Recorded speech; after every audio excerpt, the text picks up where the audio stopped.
As we look at the NBA Finals tipping off tomorrow, talking about OKC and SGA and the conversation around, are we seeing a dynasty being built? Are we seeing the beginning phase? Now, I think they got to finish their breakfast. We got to stop overlooking the Pacers in the manner that we do. I think these guys still got to finish their breakfast. But if they get this one, are we looking at the beginning of a dynasty?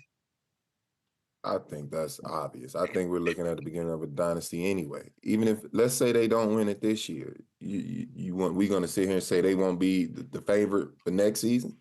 I mean, it's absolutely the start of a dynasty. I think it's a dynasty that'll be even more powerful than what we saw with the Warriors. And the reason I say that, when the Warriors were in their heyday and they had everything rolling, they never had the assets that this Thunder team has.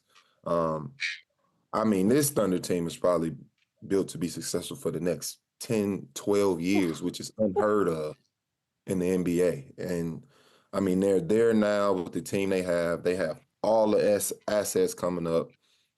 I mean, God forbid they run into an injury. They have the assets to go get another superstar to replace an injury. Like, I think this team is set. I think they're the model right now. I think a lot of teams will start trying to copy the model that they, or this blueprint that they put out, as far as, how they collected all these assets. They built up the young players and things of that nature, especially for these smaller market teams. I think they're the blueprint. So I absolutely think this is the beginning of a dynasty for this Thunder organization. SGA already got the MVP, got the Western Conference MVP. If he goes out and get this ring, is it for sure he's the number one guy ever coming out of OKC? Does he eclipse KD and Russ if he goes and gets this ring?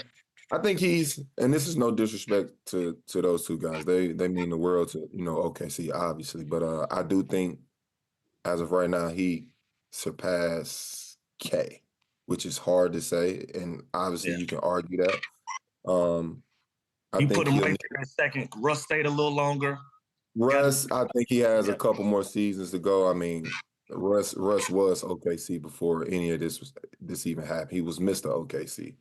And, I think obviously winning the championship puts him that much closer to, being that person. But I think a couple more seasons, he'll be that guy for sure.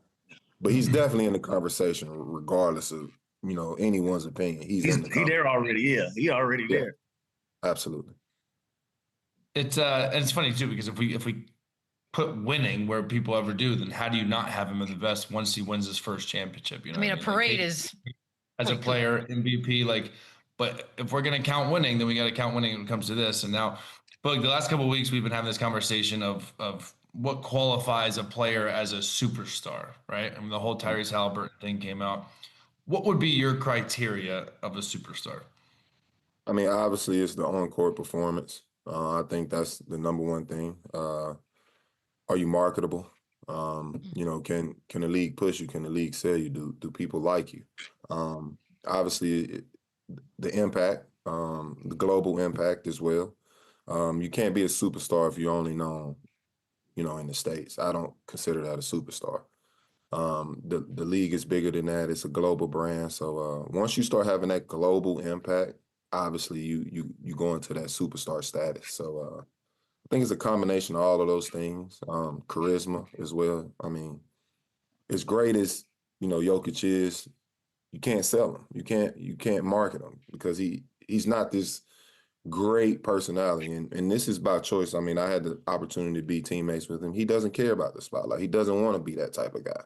And then, you have guys like Anthony Edwards who, everything he says is gold. You know what I mean? So obviously charisma matters. So I think it's a combination of all of those things.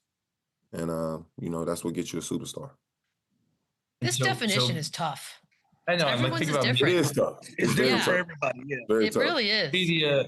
Media is so funny too. Like with Haliburton, for example, this dude's outkicked his coverage. He's led his team to the NBA Finals. Like last year, the Celtics, Jaylen Brown, Jason Tatum. We're trying to wait.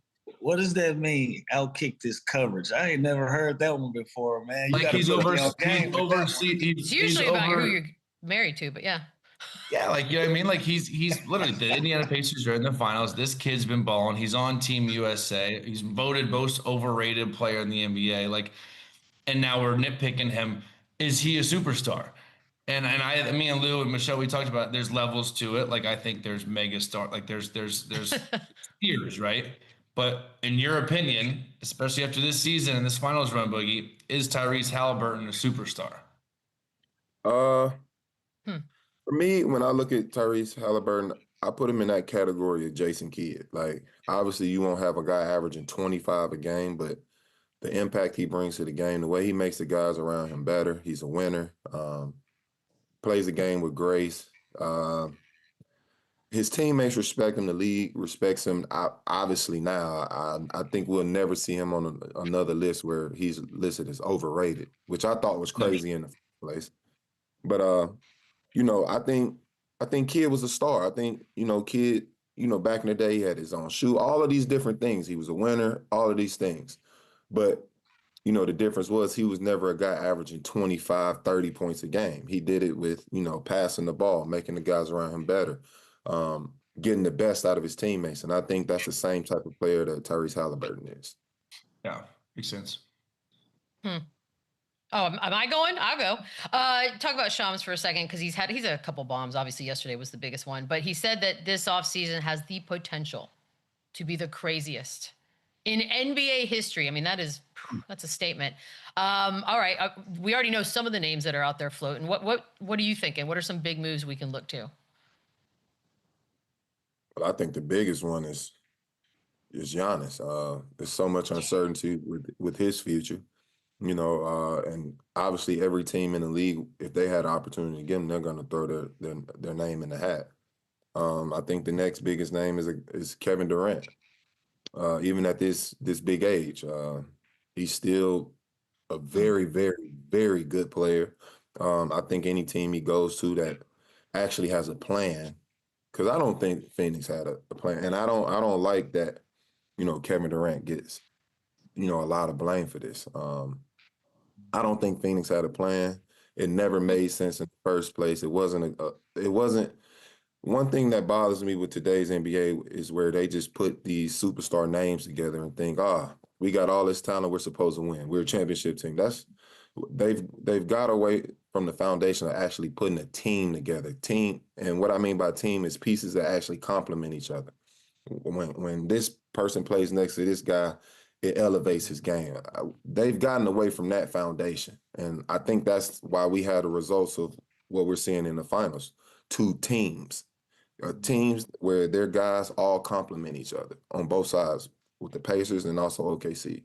So obviously with a guy like KD, I think, if he gets to the right situation, I mean, he's right back as one of those top guys competing for a championship. So I think those two are the biggest, glaring names in the offseason, and where they end up, I mean, it's news everywhere. And we're talking about two guys, superstars. So yeah. Global. So when you hear the name KD, and obviously you see the team, the Houston Rockets, the San Antonio Spurs, kind of these young teams, Golden State Warriors, kind of, does he get like, which team do you think he makes an immediate contender when you're talking about Kevin Durant? I mean, obviously the Spurs. I also think he makes an impact with Houston. I think he'll make an impact with the Knicks as well. Sending a guy like KD to Miami, he makes an instant impact. He changes their squad. He changes the trajectory everywhere. Maybe not Charlotte. Can we agree not Charlotte?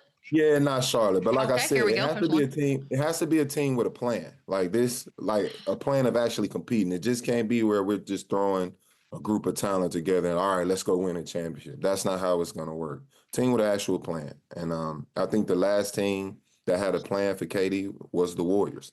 So obviously it has to be a situation that makes sense. Yeah. Boogie, always love seeing you, buddy.